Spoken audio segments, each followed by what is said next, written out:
episode for the week of June 9th, 2013. We're not going to bury the lead. We're just going to jump right into it. I am your host, Big Al. With me, as always, is that useless toad. Nick the Shotmaster McGee. Get it right. The Shotmaster. Go fall through a wall or something. Hater. And as always, our technical producer, Sensational Sosie. Hello. Today we're going to talk about... So we're going to skip over the countless dribble that we do every week at the beginning of the show. Just to jump right into it. Balls deep, my friend, balls deep. Okay. Today we're going to talk about Payback and the matches that are going to pad out, the 3 matches that are going to pad out a 3.5 hour show. Woo! Plus some TNA stuff. Yeah! Talk about a little bit about Curtis Axel. Yeah, I'm his #1 fan. I'm slowly getting there myself, so... Some Daniel Bryan news. Woo! Yes, no, yes, no. As always, Nick's Book It.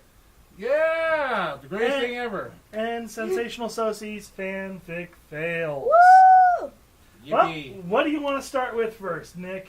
Let's talk about WWE Payback coming up next Sunday on Father's Day of all days. So this should be Vince McMahon's most favorite day to put on a B-rated pay-per-view in Chicago, Illinois, where the fans there will actually bury your product. Yes, they Yeah. Well, judging by the matches they have lined up, it's looking more like a D-rated pay-per-view.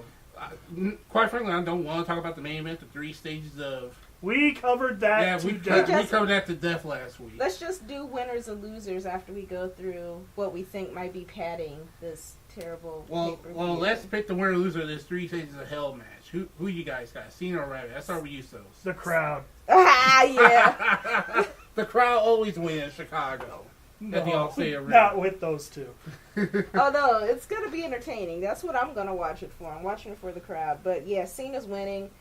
Cena won, Ryback the second, and then Cena's going to win in the third. That's how it goes. Again, the crowd's going to lose. And I got Cena in all 3. He's going to win all 3 matches. How could you? If he wins 2, isn't that over with? I mean, No, they're still going to do the ambulance match. They'll somehow figure it out. what's the point? Why doesn't he just go home? No, he can't go home. They have to do the ambulance match. That's the first match they advertised was the ambulance match. They got to do it. That should have been stage 2. No. That should have been stage -0 because it's a terrible idea. There's no such thing as -0. There's no such thing as doing a 2 out of 3 falls match. Anyways, moving on to Jericho and Punk. Supposedly CM Punk. He's supposed to show up at the pay-per-view, but quite frankly, CM Punk is too busy going to every Chicago Blackhawks game there is. You know what? I don't... Because God they're in the bless running him. for the Stanley Cup, and I believe the Stanley Cup playoffs will still be going on by the time this pay-per-view rolls around next Sunday. So don't be surprised that Punk is at the United Center on the west side of Chicago. Oh, he'll probably and not jerk at the the Allstate curtain. Arena. Hey, they might just set him up to jerk the curtain and then off he goes.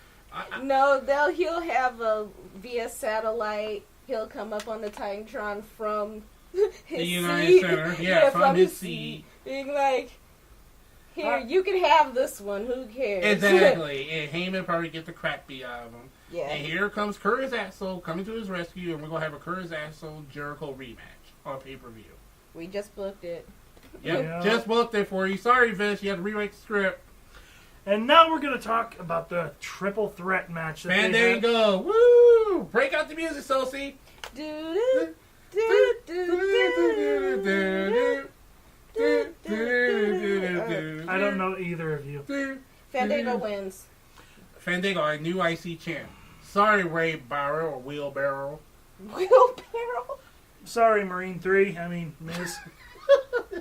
You're awful that night, Miz. You know, speaking of... I know, that was kind of... Speaking of The Miz, coming up, we are going to be doing a couple of reviews of the WWE's latest movies.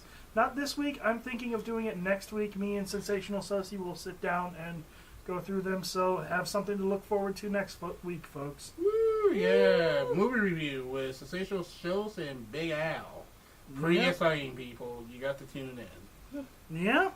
Well, I guess it's a good chance to have us move on to Curtis Axel, since we mentioned him. I'm his number one fan. The man is still undefeated. He is absolutely, positively perfect. He is yet to get a pin. I wouldn't. Except over Sin Cara. He beat Sin Cara twice. He got a beat pin on Chris Jericho. the former world heavyweight champion, the first ever unified world heavyweight champion. He beat Chris Jericho 1, 2, 3 in the middle of the ring last Friday on SmackDown. He is undefeated. He is absolutely, positively perfect. He's greater than his father. He's greater than his grandfather. Admit it right now. Curtis Axel, future world heavyweight champion. Say it right now, Al. Say it. No. Not yet. No. I don't see him going any farther up the card than Kofi Kingston has. Listen, he will win Money in the Bank next month and cash in and get a world title shot. Yes, that may be so, but... He beat Cena last Monday again. Cena cannot beat Curtis Axel. Can nobody beat Curtis Axel? That may be so, but... He's a true Paul Heyman guy. Paul Heyman guys don't lose. Well, Yeah. sorry, Punk. And... Yeah. But you cannot deny Curtis Axel is actually pretty good in the ring. He's carrying himself well so far. I think Paul Heyman been a blessing to him. I'll admit, his stuff in ring is pretty well polished. Just my only flaw is his crappy ring entrance. Yeah, I love the music. His music is so crappy. It's the play on his father's stuff. I love it. Oh my god! It's like if Randy Savage had a son and they came out with the techno version of the Graduation song. Exactly. Okay, you want to talk about the stuff going on in TNA, Nick? Yeah, I'm going to go take a nap while you do it. Okay, TNA, total non-stop action, ladies and gentlemen. My favorite portion of the show. If you witness... Wake up, Al. Wake up. If you witnessed Slammiversary last Sunday, we all know that Kurt Angle is going to the TNA Hall of Fame later this year at Bound for Glory. Even though TNA only been around for 11 years. Does that mean he's going to stop wrestling? No, he's going to keep wrestling. He's going to keep wrestling. He's going to the Hall of Fame. He's still going to be wrestling. Even though the company only been around for 11 years, you have no business having a Hall of Fame. But this is probably Dixie Carter way of pushing Angle out the door because they really don't want to see Kurt Angle anymore. I don't want to see Kurt Angle anymore. I love him, but he shouldn't be wrestling. I will say this: the man can mat wrestle his brains out. He can, but he shouldn't be right now. That's the point. his neck, his spine. Let's say this right now: Kurt Angle is a bona fide Hall of Famer. Yes. Well, definitely. He should not be in TNA's Hall of Fame because, like I said, TNA should not have a Hall of Fame. Exactly. He deserves to go in the WWE Hall of Fame. He deserves to go in the Professional Wrestling Hall of Fame. He deserves to go in the Amateur Wrestling Hall of Fame. He deserves to be in all that. And I think he will be in the WWE Hall of Fame. Oh, I think there should just be a unified Hall of Fame. Oh God, no. No, they can't. No, I'm talking about Pro Wrestling Unified Hall of Fame. Just for like... Unless Vince owns it, it will never happen. Exactly, it will never happen. It will never happen. Or an actual Hall of Fame that let me say this. Visit. If Vince McMahon drops dead and Triple H Steph takes over a company, you may have a possibility with Triple H. You may have a possibility with Triple H. But long Vince McMahon is still pulling the strings and long he's still breathing or on a respirator, it will never happen. He just has a thing in his neck that beeps. Yeah. It beeps out the orders. Or it could be a... Or it could be a Futurama thing. They could cut off his head and put it in a jar full of water. Oh. Futurama style. Yeah, Futurama style. But anyways, back to TNA. All right, back to TNA. But Sting did a recent interview with a radio station recently where he was in discussion with WWE during the whole Undertaker black and white vignettes about a year or so ago. Sting claimed that he was not part of the vignettes, but he did go into negotiations with the WWE after WrestleMania, but nothing official really came out of it. And Sting seems like he's more to right now open to potentially join the WWE. Oh, that'd be wonderful. Get Triple H on because Sting felt offended when he went into the Hall of Fame. He felt kind of upset because he felt that was a way of Dixie Carter, pushing him out the door. Right. Yeah, I would love for Dixie Carter to come on the Heel Turn podcast to basically do just like a phone interview. Maybe we can ask her those type of questions. And She won't answer. If you're out there, we would love for you to come join the Heel Turn podcast and basically answer some of our questions that we have involving the Sting situation, the Kurt Angle situation, because there's some back there that feel you're doing the same thing with Kurt Angle, trying to push him out the door as well. We just need to know the answers. And also, is the rumors true? Is WWE secretly behind closed doors trying to buy out TNA? They're not going to answer any of those. I know. Well, why not? We'll put the questions out there, but if we get an answer, it's not going to be from any of them. It's going to be from some jabron in his mother's basement. Oh. Or somebody who knows somebody who knows somebody. Or that. Yeah. Which even then, I need a reliable source. Yes, we need a reliable source, people, if you're going to spout your bombs. Especially the internet wrestling community out there. Yeah. Even all the TNA tree huggers. Well, is that about it for TNA? Yeah, that's about it for TNA. There's nothing else going on other than Bully Ray is still the world champion. So does that mean Sting's no longer eligible to No, run? he cannot. So there's no reason for Sting to stick around. No. Oh my God! For those of you who don't know, Sting is no longer eligible for running for the TNA World Championship. No, he's no longer eligible to receive another shot at the TNA World Heavyweight Championship after losing to Bully Ray at Slammiversary last Sunday. Oh, that does sound like Wah, she's pushing him wah, out the door. wah, wah. Exactly, because why would you make a stipulation like that Well, on the guy unless he is I'm on his sure way out the door? if she does push him out the door, I'm sure Vince and Triple H Well, and Stephanie will have their arms wide open. Of course. I'm I'm begging you, Sting. We mentioned this last week. I'm begging you. Please go to WWE. They will have you wrestle on part. They can give you a Brock Lesnar type schedule. They could give you Please. the Undertaker schedule. Exactly, once a year. Why not? Get paid. Get a DVD or book deal. No, let's I've seen his movie. It sucks. Hey, don't insult the guy. Don't insult the guy and we're trying to pull him to the Fed. The movie. The amount of trucks that will pull up to your back door full of money will be more than you've made your entire time in TNA I off know. of one match. Exactly. It's like, come on, Sting, please. We just want you to wrestle one guy. And you admit on a recent interview, you do want to wrestle The Undertaker. You want to wrestle him for a very long time. Just go ahead and make it happen now. While Taker is still healthy and while you're still healthy. Give us that match. We deserve it. Come As on, fans, Steve. We deserve it. Steve, come on. You're a board game Christian, Steve. We get it. So is Shawn Michaels, and they did pretty well with him. Yeah, and I'm they pretty did. sure they could do the same with you. Yeah, Steve, please. Please, for the love of God, man. I was a fan of yours back when I was a kid. And it wouldn't hurt for you to wrestle someone like a CM Punk either, No. or maybe a Daniel Bryan, or maybe Cena. CM Punk would be a great angle for as far as the straight edge and the. Oh yeah, They could do a lot. lot. They could do a lot. Steve, there's so much money can be made. You've done everything you could in TNA. Your purpose at TNA is done now. You outlived your purpose. Please come where WWE owns 15 years of your history. They could That's also locked up in a vault. They could also just pair him up with the Ultimate Warrior again. Oh God, no. No. No. What's wrong with you? Sorry, I had to say it. The WWE couldn't even convince the Warrior to sign a contract to show up for the Hall of Fame to be inducted, where Warrior would have got at least $5,000 just for showing up and give a 5-minute speech. Warrior couldn't even commit to that. Come on. Now. His speech would have been The horrible. dude legit changed his last name to Warrior. Warrior. I mean, Come on.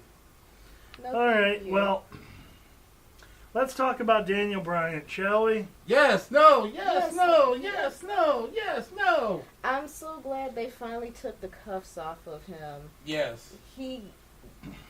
It was. I gotta say, I'm sorry to interrupt. Go but ahead. How padded are his shins? I'm serious. You can hear it. You can hear the pads hitting somebody. Well, that's not where I was gonna go at all. But I'm just saying, his I'm sorry to cut you off, Al, but I've never seen a guy who was once the World Heavyweight Champion lose the belt in 18 seconds, and after losing the belt, it became the most over guy yes. in all of wrestling, arguably. I have never seen that before in my entire life.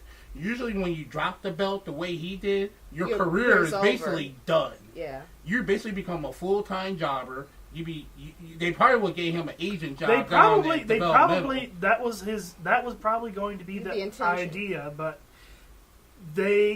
he just did something. He rose above booking. Yeah, he rose above booking. He did. The whole Yes thing just took off like a rocket. His matches with CM Punk that year, fabulous. Him teaming up with Kane and went with this anger management storyline, which everyone and their mom thought would be kind of stupid, turned out to be great. It resurrected Kane's career. They didn't know what to do with Kane after this whole thing with Orton. Kane was just stagnant. But when they hook him up with Daniel Bryan, we saw some of Kane's best matches. Yeah. He enjoyed himself being a tag team wrestler again. They had a great run with the tag belts. They basically helped legitimize the tag division again, arguably. That and with all the new injection of the ROH guys, he's able to actually work his style. Exactly. Yeah. He doesn't have to slow it down. He doesn't have to slow it down. He can go full steam ahead. And I'm telling you, from that reaction he got in Canada, he is over. It's officially over. And I'm not surprised that WWE officials, by rumor, is thinking about pulling the trigger and pushing him into a match with Cena for the WWE title and Money in the Bank. They should do it. It's money. And if I was Daniel Bryan, and you do decide to turn him heel, Daniel Bryan could teach the story all the way back when the Nexus first appeared. Yeah. And when John Cena called himself trying to be a champion and hired Daniel Bryan back. Yeah. But he felt paid for him. Daniel Bryan could go there. Anything Daniel Bryan touches turning to gold right now. Right. It really is. Got a question, though. Where does that leave Ryback? Who cares? Honestly, who cares? You can have Ryback go back to Skip Sheffield. you can have the Ryback win the other Money in the Bank match and walk around with the briefcase for a few months. You know what? Honestly, and he could build based on walking around with the briefcase. No, bust him down to the bottom and have him build himself up. They could have done that after the Mark Henry thing at WrestleMania, but instead they injected him into a main event. Yeah. They could have done that there. Just a slow rebuild. Mm-hmm. They could turn Jericho heel like they originally planned and had him start from the bottom. You've done a few programs with Jericho, maybe a few programs with somebody else, win a legit mid-card title like the IC belt or the US title, and maybe by this time right now, Money in the Bank, you could have him win Money in the Bank. People would have been all for him, be like, man, Ryback came back from the ashes. They built him back up. He got the briefcase. Even as a face, he could have been flirting with the idea of dropping the briefcase, and you could have built that tension between him and Cena. It would be a big deal when the timing was right. Okay. But with Daniel Bryan, why not have him face Cena, him go out there and do a 40-minute match with Cena prove he could hang with someone of a Daniel Bryan caliber when he faced Punk a couple of years ago. Right. Let him go out in a 40-minute match, and what's been wrong with Cena dropping the belt to Daniel Bryan? That's Daniel Bryan's dream. Keep in mind, Cena premiered against Angle. Cena can mat wrestle. Oh, yeah, of course. So why not Cena drop the belt to Daniel Bryan and let Daniel Bryan hang on to it, let's say for a couple of months maybe? You know, let him hang on to it till like night.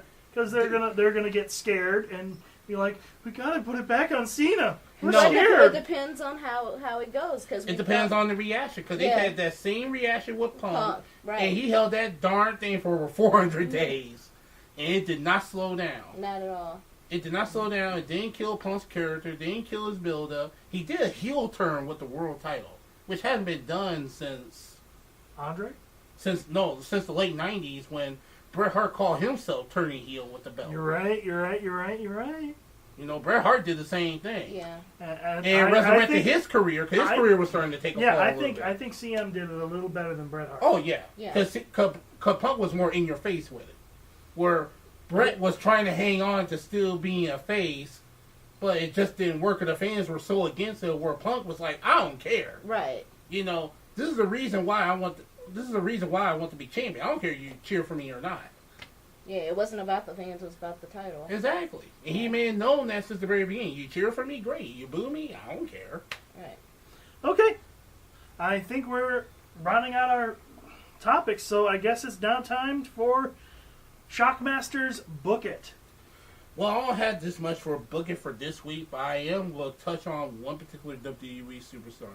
His name is Big E. Langston. Yes, I'm touching on Langston. Zipmaster? Zipmaster. Yeah, I love that. Biggie, Zipmaster, Langston. Yeah. Book it. Thumbs up. I'm giving the Mick Foley thumbs up right now. Right here, in Benton Harbor, Michigan.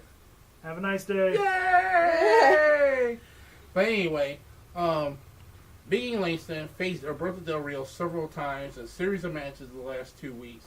This guy is actually not that bad in the ring. He's actually a good power wrestler. Yeah, he is good. It's just, he has no personality. And that's something you could build off on in due time. But just imagine with Dolph Ziggler getting cleared to come back, with him doing all Ziggler's work, with playing with AJ Lee's crazy, exotic, bipolar behavior, he will get tired of just being around Ziggler. Be like, I've been carrying your weight ever since you're gone, and I really get no appreciation. Why would they broke Biggie Langston away from Ziggler? They could and turn him face. You know what? I think it would be great to see him, since he's fresh from the NXT division, and soon to premiere is the Wyatt family. Put him into a program with them for a while, so they'll build them both. You know what? That actually be a good idea, but I was taking a step further. I was thinking of, here's where the book comes in. Break Biggie Langston away from Ziggler, have Mark Henry come back still as a face, and Mark Henry takes out Langston, and Mark Henry becomes Dolph Ziggler's new bodyguard for hire. Then you could have a Mark Henry Langston feud, in which the purpose of this feud is to put Langston over as the next world's strongest man type of guy. Yeah, well, but there's one problem with that is, would Mark Henry be willing to go that low to be that? And also, it sounds like they're doing a passing of the torch. Yeah, but the torch is basically a Virgil position. You're not discrediting Mark Henry down, because technically, Dolph's the world champion. Mark Henry could go after any title he wants, too. Yeah, but he has, it's the, like Al said, it's the Virgil position. It's Virgil position. It's coming out with the champ. Listen, the book thing will have Biggie Langston versus Mark Henry. Somehow Langston get over on Henry, and I predict later this year Langston will face Ziggler for the World Heavyweight Championship. Yeah, I'm down with all the rest of it except for the whole Mark Henry being valet. Well, no, he's sort of like the Well, let's forget about valet. How about he become the insurance policy for Dolph Ziggler, the gun for hire for Dolph Ziggler? So he's the APA. Yeah, basically. Okay. He's a one-man APA. Yeah, exactly. There you go. That's better. Yeah. And Mark Henry can still be the world's strongest man type thing. Say, listen here, guy.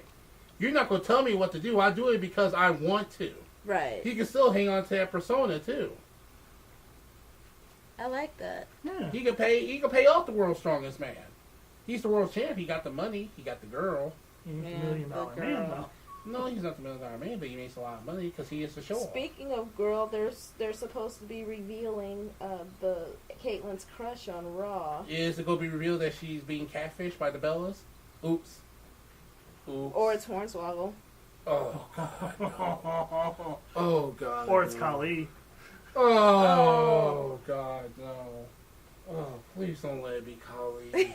Or it's Big Dick Johnson. He's not there anymore. He's not there.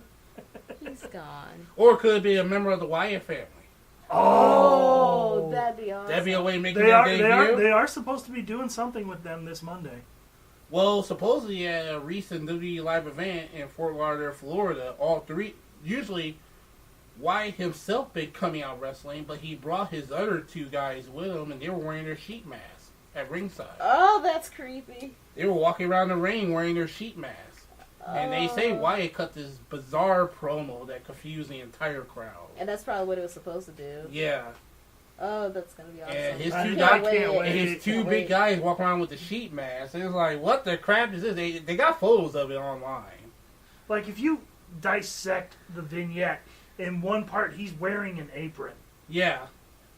Almost like a butcher's apron. Yeah. Exactly. It is a butcher's apron. Yeah, it's like, okay. Yeah. Okay. I'm excited for the Wyatt family. It'd be something if one member of the Wyatt family was a secret admirer. Yeah. It just draw Kaitlyn in. But there's two other members That who are reminds like me of Red State a little. Yeah. there's two other members of the Wyatt family too who are sort of like followers. There is a diva member of the Wyatt family. There is. Look at the very still at FC Dub. Yeah, but they say they're about to call her up too. Look at the first vignette. She's in the first vignette. It was her and this guy. They were just sitting in the woods, looking at Wyatt as he was talking. Oh, It's like I remember that shot. It's like maybe a 5 or 7 second shot of it. Yeah. They're sort of like his followers because they've been playing up the story in NST too. Okay, let's move on to. But be honest, do you want a sheep mask? Yes. Yes. So whenever they wrestle, we just put on the sheep mask and sit on the couch and stare at their match. Screw that! I go to a live event. I'm throwing one of those on. You know what? If they market that sheep mask thing, I swear it will sell faster than the Daniel Bryan goat mask thing. I wonder, can we find those before next Monday? You know what? Amazon. Which one you will wear the sheep mask and which one you will wear the goat mask? You know what? I'll wear the sheep mask. She can wear, I don't know. That would be awesome. I want pictures too. And we will upload those pictures to Facebook.com/The Heel Turn Podcast. Yes, I do have an announcement. We will be heading to Grand Rapids, Michigan for the Raw taping of... It's after the Payback pay-per-view. Yes. So we'll probably and these two jabronis will actually witness the Triple H versus Curtis Axel match live. Yes, but we will be doing a podcast of our reaction in the car coming home. Yay! Yay! So, yeah, be ready for that. Yeah, just Big Nick is not going. Sorry. Not going. Third row. I have a golf date with my wife. We're going golfing. Anyways, we're going to move on to our fanfic fails with Sensational Sosie. Woo! Okay. Fanfic fail. On today's edition of Fanfic Fails, we're going to revisit something I talked about last week, which was impreg. Impreg standing for male pregnancy. These are always bad. I've only read maybe one or two that were of any substance at all. Usually they have whoever is going to be pregnant, they give them characteristics of a woman, which I really, really hate in fan fiction. Well, in slash in general. If you're gonna be a man, be a man. Be a man who's pregnant. Don't be a woman with a penis. Also, in impreg, usually the baby is always born in cesarean. There has been one and only one fan fiction so far that I've read that was an impreg where the baby was pooped out. Not appealing at all. That's not a picture you want in your mind's eye. For our shout out this week, we are going to shout out an author that took something that's usually very bad, something I talked about last week, which is Mary Sue, and did something amazing with it. Her name is RKO Love, and the story that she tackled, the very, very tedious topic of Mary Sue, is called I Laugh as You Bleed in the Garden of Eden. This is a story involving Randy Orton, Cody Rhodes, and a Mary Sue whose name is Ryan. This is Mary Sue done right. If you want to and you desperately need to write a Mary Sue, this is how you do it. It has a plot. It's not just a series of sex scenes. There's an actual story, and she makes you actually love the character of Ryan. You can find this story and all the other stories at fanfiction.net/216-4554/RKO Love. Please go read this story. You will thank me. And that's it for my segment.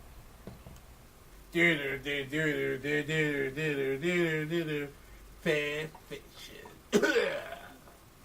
Okay, well, I guess that wraps it I thought up that was for. cool.